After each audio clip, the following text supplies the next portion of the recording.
اور پتہ ہے یہ آیت کب اتری ہے؟ پیارے آقا صلی اللہ علیہ وسلم 40 سال مکہ شریف میں رہنے کے بعد آقا کریم صلی اللہ علیہ وسلم غار حرا میں گئے اور جانے کے بعد کہتے ہیں اے پروردگار عالم، قوم کے اندر اتنی برائی ہے، اتنی تباہی ہے، کوئی شراب کے نشے میں دھت ہے، کوئی عیاشیوں میں مست ہے، کوئی برہنہ ہو کے کعبے کا طواف کر رہا ہے، آخر وجہ کیا ہے؟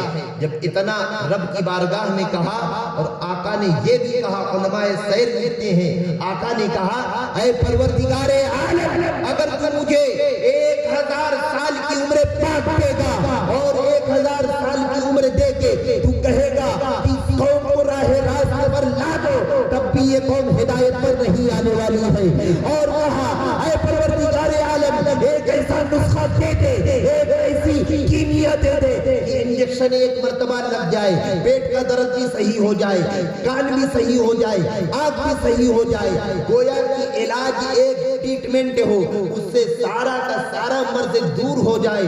جب حبیب نے اتنا کہا تو محبوب نے ادھر سے پتہ ہے کیا کہا؟ ایک محبوب نے کہا جاؤ اپنی قوم کو جا کے یہ پیغام سنا دینا، اقرا بسم ربک الذی خلق، پڑھو اپنے رب کے نام سے جس نے تم سب کو پیدا کیا، جس نے تم سب کو بولو پیدا کیا، اس رب کے نام سے پڑھو۔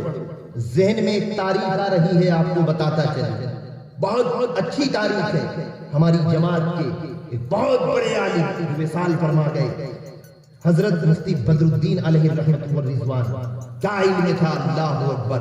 ان کے پاس ایک مرتبہ ایک آدمی، ایک عورت آنے کے بعد کہتے ہیں، عورت کہتی ہے ان کے رزق کے لیے کوئی دعا کریے، بہت پریشان ہے، ذہن میں بات آ رہی ہے، بہت زیادہ پریشان ہے، ان کے رزق کے لیے حضرت کوئی وظیفہ بتا دے، کچھ ایسی تعویذ دے دے۔ ہر آدمی کو شوق ہوتا ہے نا بھائی کہ ایک آدھ موکل مل جائے، ہم اس کو ٹانگے ہوتا ہے نا، کہ ہمیں ملے ہم اس کو لے کے چلے، وہ ہم کو لے کے چلے، ایک ایسا موکل مل جائے یا کوئی ایک ایسی تعویذ مل جائے جسے لے کے ہم ٹہلتے رہے۔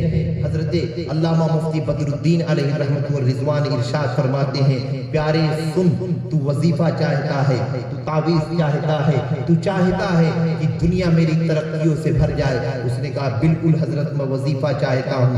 آپ ارشاد فرماتے ہیں ذرا یہ تو بتا دے کہ تو نماز پڑھتا ہے یا نہیں پڑھتا ہے؟ اس نے کہا نماز نہیں پڑھتا ہوں۔ آپ فرماتے ہیں ظالم، تو یہ چاہتا ہے شیطانوں سے نجات پا جائے، ابلیسوں سے نجات پا جائے، تو سن، اگر تو نماز نہیں پڑھتا ہے تو اس سے بڑا ظلم کیا ہوگا، تیرے ساتھ نہ جانے کتنے شیاطین ٹہل رہے ہیں، تیرے ساتھ نہ جانے کتنے شیاطین ٹہل رہے ہیں۔ جب تک تو اپنے سر کو رب کی بارگاہ میں جھکائے گا نہیں، تب تک تیری کوئی بھی پریشانی مصیبت اس سے دور ہونے والی نہیں ہے۔ پہلے نماز پڑھ، اقیم الصلاۃ، اللہ قرآن میں کہتا ہے نماز قائم کرو، وآتوا الزکاۃ، زکات ادا کرو، وارکعوا مع الراکعین، رکوع کرنے والوں کے ساتھ رکوع کرو۔ حضرات اللہ کا یہ قرآن ہے کہ رب نے قرآن میں کہا انا نحن نزلنا الذکر وانا لہ لحافظون، ہم نے ہی اس قرآن کو نازل کیا، ہم خود اس کی حفاظت کریں گے۔ اور دوسرے مقام پر آپ نے میری تقریر میں سنا کہ اللہ تبارک و تعالیٰ نے قرآن میں کہا تبیانا لکل شیء، اس میں ہر چیز کا روشن بیان ڈیٹیلز کے ساتھ، وضاحت کے ساتھ قرآن عظیم میں موجود ہے۔ پھر اس کے بعد حضرات میں عرض کروں، اپنے تقریر کی آخری کڑی آپ کے سامنے عرض کر کے اپنی گفتگو کی تکمیل کرتا ہوں۔ آپ نے سنا ہوگا کہ اسی قرآن کو صدیق اکبر نے بھی پڑھا ہے، اسی قرآن کو عمر فاروق اعظم نے بھی پڑھا۔ الغرض میرے مصطفیٰ اصحاب صفہ کے چبوترے پر جب آقا تعلیم دیتے تھے تو وہ جو تعلیم تھی میرے آقا کی، وہ کوئی 15-16 کتابوں کا سلیبس نہیں تھا، وہ کوئی 15-16 کتابوں کا نصاب نہیں تھا، بس سلیبس ایک تھا، قرآن پڑھو۔ اسی قرآن کو بلال حبشی نے پڑھا، اسی قرآن کو کربلا کے میدان میں امام حسین نے نیزے پہ سوار ہو کے پڑھا، اسی قرآن کو لے کے غریب النواز بھارت کی سرزمین پر داخل ہوئے۔ محمود غزنوی نے کہا تھا کہ کس لیے لیے جا رہے ہو بھارت، واپس پلٹ چلو معین الدین اجمیری۔ آپ نے یہی تو جواب دیا تھا نا، اے محمود غزنوی تو تلوار لے کے آیا تھا لیکن میں سینے میں قرآن لے کے آ رہا ہوں۔ آپ سنتے چلے، اسی قرآن کو بابا فرید الدین گنج شکر رحمت اللہ علیہ نے پڑھا، سب نے پڑھا اس قرآن کو۔ میں نے عالم بلا میں کہا، اے پروردگار عالم، آج امت مسلمہ چاروں طرف تباہی کا شکار ہے، تباہی کے تانے پہ کھڑی ہوئی ہے۔ آخر وجہ کیا ہے؟ رب نے جواب دیا، امت محمدی تباہی کے تانے پہ تب تک رہے گی جب تک یہ مصطفیٰ کے غلامی میں آ نہیں جاتا ہے۔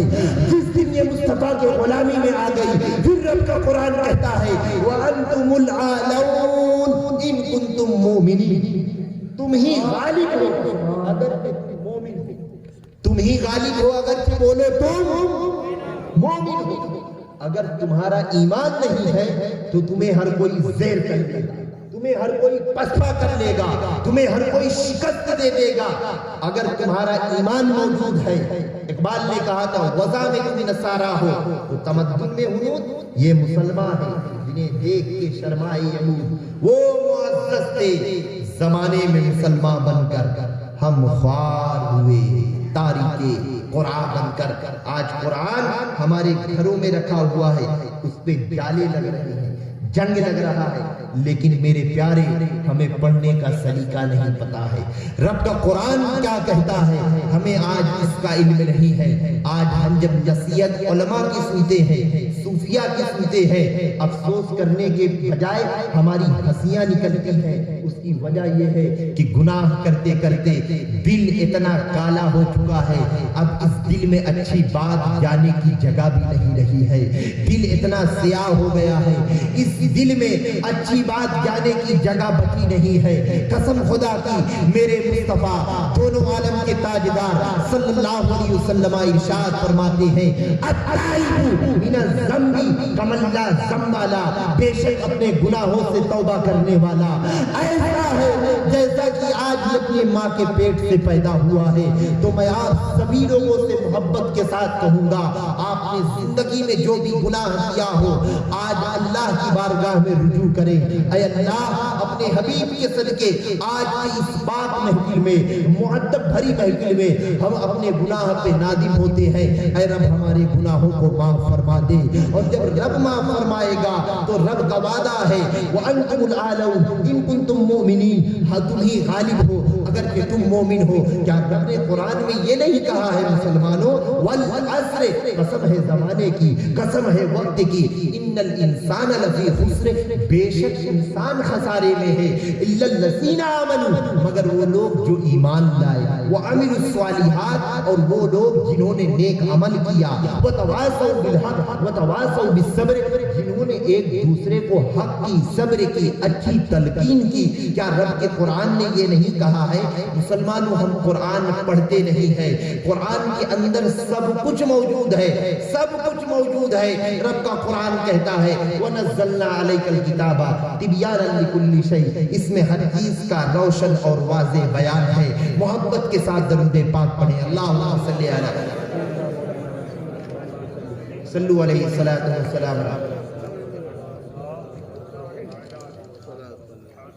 صلی اللہ علیہ وسلم۔ ایک مرتبہ اور پورا مجمع جی لگا کے پڑھے اللہ محمد صلی اللہ علیہ وسلم نحن عباد محمد صلی اللہ علیہ وسلم صلی اللہ تعالی علیہ وسلم۔ اب حضرات آپ لوگوں کے سامنے ایک آخری بات میں عرض کرتا ہوں، اور اس بات کو عرض کر کے میں اپنی گفتگو ختم کرتا ہوں۔ 10 منٹ کے اندر گفتگو ختم کر دوں گا۔ بہت مشہور بات ہے، بہت معروف ہے، اور بہت اچھا ایک نقطہ ہے۔ نقطہ یہ ہے سیدی سرکار اعلیٰ حضرت امام عشق و محبت، ان کے ایک بہت معروف خلیفہ ہوئے ہیں حضرت علامہ سید ضیاء الدین مہاجر مدنی رحمۃ اللہ علیہ۔ علماء جانتے ہیں ان کے نام سے واقف ہیں، ضیاء الدین مہاجر مدنی رحمۃ اللہ علیہ۔ ان کی بارگاہ مقدسہ میں اگر کوئی شخص آتا تھا، آ کے کہتا تھا حضرت میں پریشان ہے، اور سنیے وہ مدینہ پاک میں 77 سال رہے۔ کتنے سال؟ 77 ایئرز آپ مدینہ پاک کی سرزمین پر رہے تو ان کے پاس لوگ آتے تھے. آنے کے بعد 60 سے 70 لوگوں کا ہجوم اینی ٹائم ہر وقت آ کے کہتے تھے حضرت میری فلاں پریشانی، میری فلاں دقت ہے، آپ دعا فرمائیں میری یہ پریشانی صحیح ہو جائے. آ کے جب لوگ اپنی شکایتیں بیان فرماتے تھے تو علماء اپنی کتب میں تحریر فرماتے ہیں، علماء اپنی کتب میں لکھتے ہیں، اپنی کتابوں میں کیا لکھتے ہیں پتہ ہے؟ جو بھی آتا تھا آنے کے بعد یہی کہتا تھا کہ حضرت میری یہ پریشانی ہے، دعا کریں دور ہو جائے. آپ پورے مجمع کو آپ کہا کرتے تھے اقرأوا الفاتحہ. فاتحہ کیا کہتے تھے؟ بولو اونچا بولے، کیا کہتے تھے؟ اقرأوا الفاتحہ. فاتحہ پڑھو. فاتحہ کا یہ مطلب نہیں ہے جو آج ہم اور آپ فاتحہ کرتے ہیں، یہ فاتحہ نہیں. آپ کہا کرتے تھے فاتحہ پڑھو، فاتحہ پڑھو.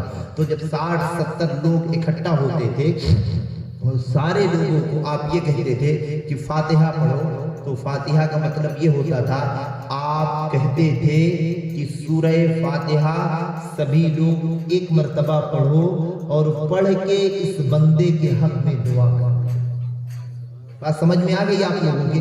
یعنی سورہ فاتحہ پڑھو اور پڑھ کے اس بندے کے حق میں دعا کرو.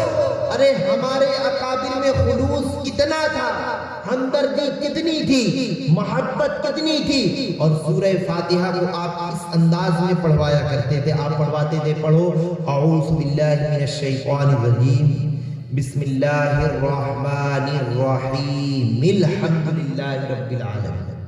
اس طرح آپ پڑھواتے ہیں اور آپ فرماتے ہیں کہ اسے بعد نماز مغرب پڑھا جائے، اللہ ہر پریشانیوں سے نجات عطا فرمائے گا.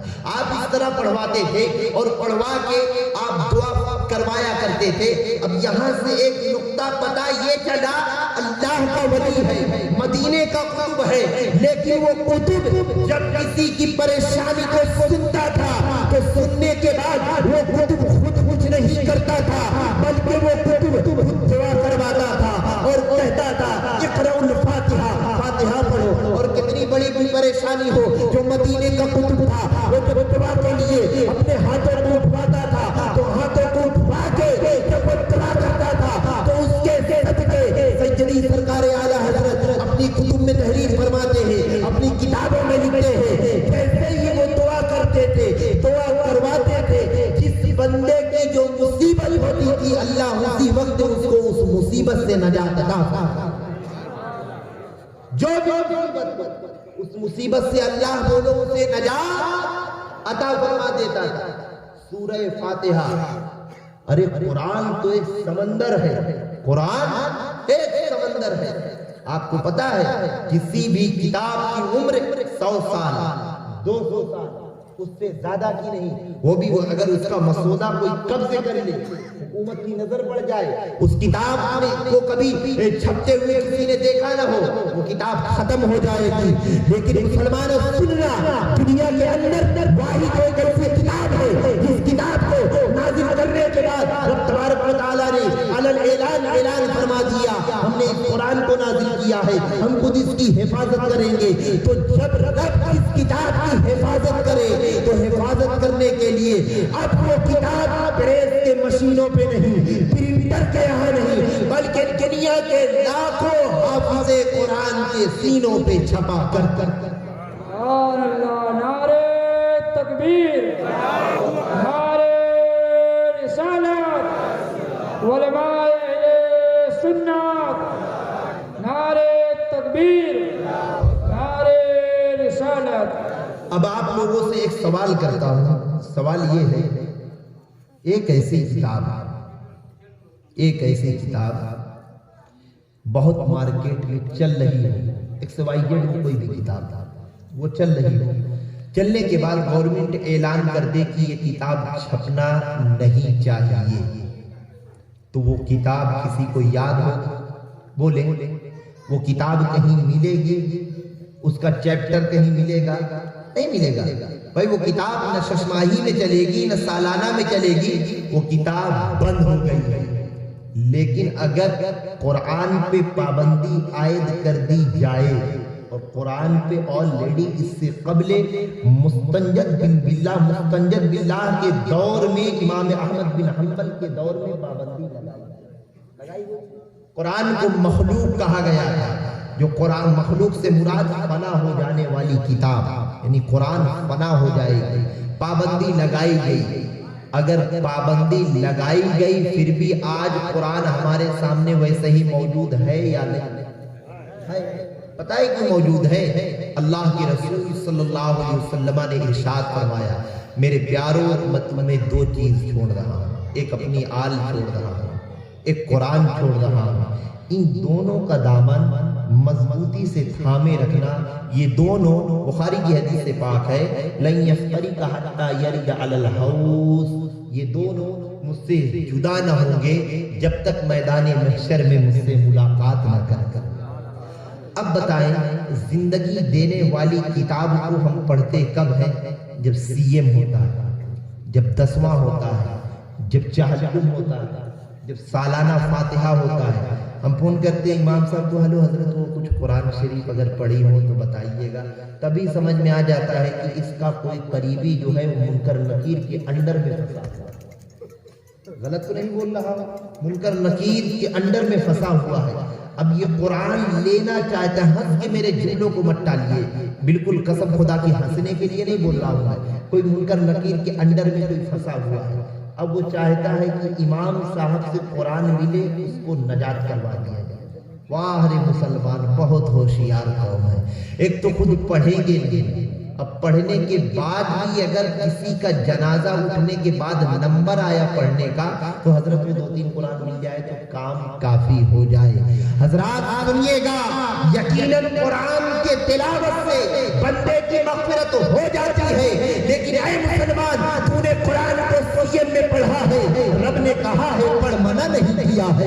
تو نے قرآن کو 10ویں میں پڑھا ہے، رب نے کہا ہے پڑھ، منع نہیں کیا ہے۔ لیکن قرآن کو آج ہم نے، آپ نے صرف اور صرف یہ سمجھا ہے کہ قرآن پڑھیں، قرآن کو پڑھنے کے بعد ہم اپنے مردوں کو مغفرت پہ قرآن کو لگا دیں۔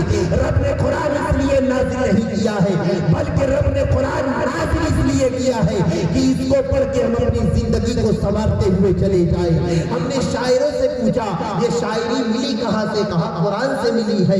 ہم نے علماء سے پوچھا یہ مسائلوں کا استنباط کرتے کیسے ہو؟ انہوں نے کہا قرآن سے کرتے ہیں۔ ہم نے غازیوں سے پوچھا کہ تم میدان فتح کیسے کرتے ہو؟ انہوں نے کہا قرآن سے کرتے ہیں۔ تو مسلمانوں، کل بھی زندگی دینے والی کتاب قرآن تھی، اور اس کے بعد میرے آقا ارشاد فرماتے ہیں علماء کے سینے کو، حافظ قرآن کے سینے کو قبر کی مٹی بھی نہیں کھائے گی۔ اگر ان کو کھول کے دیکھا جائے گا تو ان کا سینہ، ان کا چہرہ اسی طرح محفوظ کا محفوظ نظر آتا ہے۔ یہ کس کے صدقے؟ قرآن کے صدقے۔ اچھا قرآن نام کیوں ہے یہ پتا ہے آپ لوگوں کو؟ بولو پتا ہے؟ ہاں وہ کچھ بولیں گے نہیں، یس نو کچھ جواب تو دیں۔ پتا ہے قرآن نام اس لیے ہے، علماء سے پوچھو، قرانا یقرن قرنن فہو قارن اقرن والنہی۔ قرآن نام اس لیے ہے کہ بار بار پڑھی جانے والی کتاب، بار بار پڑھی جانے والی کتاب، جو کتاب بار بار پڑھی جائے اس کو کہتے ہیں قرآن۔ اب آپ نے 3 لفظ خالی پڑھا، الف لام میم۔ اللہ کا قرآن کہتا ہے جب تم نے الف لام میم کہا تو اللہ نے تیرے 30 گناہوں کو معاف کیا۔ بولیے سبحان اللہ۔ محبت سے سننے کے مجاز میں ہے، ہاتھ اٹھا کے بتائیں، سننے کے مجاز میں ہے، اللہ نے آپ کے 30 گناہوں کو کیا کر دیا؟ بولے معاف کر دیا، 30 درجات کو بلند کر دیا۔ جب اللہ نے تیرے 30 گناہ کو معاف کر دیا، 30 درجات کو بلند کر دیا، اب دیکھیے قرآن کی جامعیت، قرآن کا مرتبہ، قرآن کی عظمت کے لیے اتنا ہی کافی ہے کہ یہ کتاب میرے مصطفیٰ پہ نازل ہوئی۔ کس پہ نازل ہوئی؟ اونچا بولے مصطفیٰ پہ۔ اب آئیے قرآن سے پوچھتے ہیں، اے قرآن تیرا مومنوں کے بارے میں کیا کانسیپٹ ہے، تیرا خیال کیا ہے، اس بگڑی ہوئی امت کے لیے تیرا کیا خیال ہے؟ تو قرآن جواب دیتا ہے۔ پتہ ہے قرآن کیا بولتا ہے؟ قرآن کہتا ہے 89 مقام پر 89 جگہ اللہ قرآن میں فرماتا ہے یا ایھا الذین آمنوا۔ اللہ کیا فرماتا ہے؟ یا ایھا الذین آمنوا۔ اللہ فرماتا ہے اے ایمان والو۔ اب کئی مقام پر اللہ فرماتا ہے اے ایمان والو۔ ایمان والوں سے قرآن خطاب کر رہا ہے۔ اب کیا کیا خطاب کر رہا ہے، اس کے لیے ایک تفصیلی بہت لمبا وقت چاہیے بیان کرنے کے لیے۔ الغرض شارٹ میں اتنا عرض کرتا ہوں کہ قرآن کو جب اللہ تبارک و تعالی نے نازل کیا تو مفسر قرآن حضرت علامہ نعیم الدین خان مراد آبادی رحمۃ اللہ علیہ، یہ علماء تشریف رکھتے ہیں، ان کے جوانی کا عالم تھا اور ایک عیسائی پادری سے ان کا مناظرہ ہوا تھا۔ غالباً 16 سے 17 سال کی عمر تھی جب ان کا مناظرہ ہوا، تو صرف ان کی مونچھ نکلی ہوئی تھی۔ عیسائی 70 سال کا تھا، کھا پی کے ایک دم ٹن مست تھا، سمجھ میں آئی بات؟ صاحب ایک دم موٹا تازہ ہٹا کٹا عیسائی آیا، دیکھا، بولے اچھا آپ ہیں؟ بولے آپ سے تو ہم نپٹ لیں گے۔ کہا بیٹا دیکھو یہ مناظرہ کر کے کوئی فائدہ ہوتا نہیں ہے، خالی ٹائم ویسٹ ہوتا ہے، کام کرو اس کو کہیں اور کے لیے ٹال دو۔ علامہ نعیم الدین مراد آبادی رحمۃ اللہ علیہ آپ فرماتے ہیں اے عیسائی یہ بات تم کو مناظرہ گاہ سے پہلے کہنا تھا۔ اب مان لیجیے یہاں پہ جلسہ رکھ گیا، رکھنے کے بعد میں اسٹیج پہ آ کے اگر آپ کو یہی کہہ دوں یہ قصہ لطیف ابھی ناتمام تھا، جو کچھ بیان ہوا وہ آغاز باب تھا، تقریر کرنے سے کیا ہوتا ہے؟ آپ لوگ عمل تو کرتے نہیں، اس سے کھڑے ہو کے سلام پڑھ لو، تو آپ یہی کہیں گے کہ مولانا کی رپورٹ ہو کے نہیں ہے، اس کو پہلے اسپتال میں دکھاؤ، یا تو اس کو پروگرام رکھنا نہیں تھا، اب رکھ لیا تو اس کو کچھ بولنا تو چاہیے، آخر ایسا کیوں کر رہا ہے؟ علامہ نعیم الدین مراد آبادی رحمۃ اللہ علیہ سے عیسائی نے کہا بہت پبلک اکٹھا ہے، کہا کوئی مطلب نہیں مناظرہ کر کے، اس کی مثال دے رہا ہوں، کہا کوئی مطلب نہیں مناظرہ کر کے، ٹائم ویسٹ ہوتا ہے، بند کر دو۔ آپ فرماتے ہیں نادان یہ بات تجھے پہلے کہنا تھا، تو نے بہت لیٹ کر دیا ہے کہنے میں، اب تو کہہ رہا ہے جب تو مناظرہ گاہ پہنچ چکا ہے۔ اس نے کہا ہاں اب کہہ رہا ہوں۔ آپ ارشاد فرماتے ہیں سن صرف 2 لفظوں میں مصطفیٰ کا غلام، نبی کا عاشق، نبی کا دیوانہ، نبی کے در کا ٹکڑا بنایا ہوا مناظرے کو ختم کرتا ہے۔ وہ 2 لفظ میرے سن لے اور سن کے تو چلا جا، مناظرہ وہی ختم ہو جائے گا۔ اس نے کہا تھا آپ کے ترجمے کیا ہے؟ آپ ارشاد فرماتے ہیں میرے ترجمے یہی ہے کہ تو یہ بتا تو صحیح کہ تجھ کو اپنے انجیل کے کتنے پارے یاد ہیں؟ وہ چہک اٹھا، کھلکھلا اٹھا، ہنس اٹھا، کہتا ہے مجھ کو اپنی انجیل کی تو نہیں یاد ہے، بلکہ تمہارے قرآن کے مجھ کو 15 پارے یاد ہیں۔ تمہارے قرآن کے مجھ کو اونچا بولے، تمہارے قرآن کے مجھ کو 15 پارے یاد ہیں۔ آپ فرماتے واہ رے قرآن کا اعجاز، اپنے تو اپنے تو نے غیروں کے سینے میں بھی جگہ بنا لی، اپنے تو اپنے تو نے غیروں کے سینے میں بھی جگہ بنا لیا۔ تو جب اتنا کہا تو اس نے کہا آپ کو اگر ہمارے انجیل کا ایک پارہ یاد ہے تو آپ ہمیں سنائیے۔ آپ ارشاد فرماتے ہیں ہم تیرے انجیل کا نہیں سناتے ہیں، ایک کام کر تو ہی اپنے انجیل کا ایک پارہ ہمیں سنا دے۔ اس نے کہا مجھے یاد نہیں ہے۔ آپ نے کہا تو ہماری قرآن کو یاد کر سکتا ہے، اپنے انجیل کو نہیں یاد کر سکتا ہے، تجھے اپنی انجیل بھی تو یاد کرنا چاہیے۔ اس نے کہا نہیں یاد ہے، کہ جو اتنے عیسائی وہاں اکٹھا تھے انہوں نے کہا صحیح تو کہتے ہیں، تم نے قرآن یاد کیا ہے تو کیا انجیل یاد نہیں کر سکتے ہو؟ تمہیں انجیل بھی یاد کرنا تھا، اتنا کہنا تھا کہ اگل بگل دیکھتا ہے بھاگنے کو کرتا ہے۔ نہ جانے لاکھوں کی تعداد میں عیسائی نعیم الدین مراد آبادی رحمۃ اللہ علیہ کے ہاتھ پر کلمہ پڑھ کر داخل اسلام میں داخل ہوئے۔ نعرے تکبیر، نعرے رسالت، علماء اہل سنت، نعرے تکبیر، نعرے رسالت۔ اب سنیے قوت و فکر و عمل پہلے فنا ہوتی ہے، پھر کسی قوم کی عظمت پہ زوال آتا ہے۔ مصطفیٰ کا آج تو بن جا غلام، سب جہاں بن جائیں گے تیرے غلام۔ مصطفیٰ کا آج تو بن جا غلام، سب جہاں بن جائیں گے تیرے غلام۔ اب مسلمانوں سنو، آپ لوگوں کو تقریر سمجھ میں آئی ہے نا؟ بولو، ہاتھ اٹھا کے بولو، تقریر سمجھ میں آئی ہے آپ لوگوں کے؟ ہاتھ نیچے کریے۔ اس مجمع میں نے ابھی امام صاحب سے شروعات میں پوچھا تھا، یہ ہمارے سینئر ہیں، بزرگ ہیں، میں تو ان کے سامنے ابھی بہت چھوٹا ہوں علم میں بھی عمر میں بھی۔ میں نے پوچھا تھا حضرت کب سے یہاں امام ہیں؟ انہوں نے کہا سن 2003 سے۔ میری طبیعت خوش ہو گئی کہ الحمدللہ ان کو کافی دن ہو گئے۔ احمد صاحب بھی بول رہے تھے ماشاءاللہ کافی دنوں سے حضرت امامت کر رہے ہیں۔ علماء کی آپ لوگ قدریں کریں، بولے انشاءاللہ علماء کی قدریں کریں۔ جب ہم اپنے علماء کی قدریں کریں گے تو رب تبارک و تعالیٰ ان کے صدقے ہمیں دنیا میں رزق عطا فرمائے گا، رب تبارک و تعالیٰ ہماری مغفرت فرمائے گا۔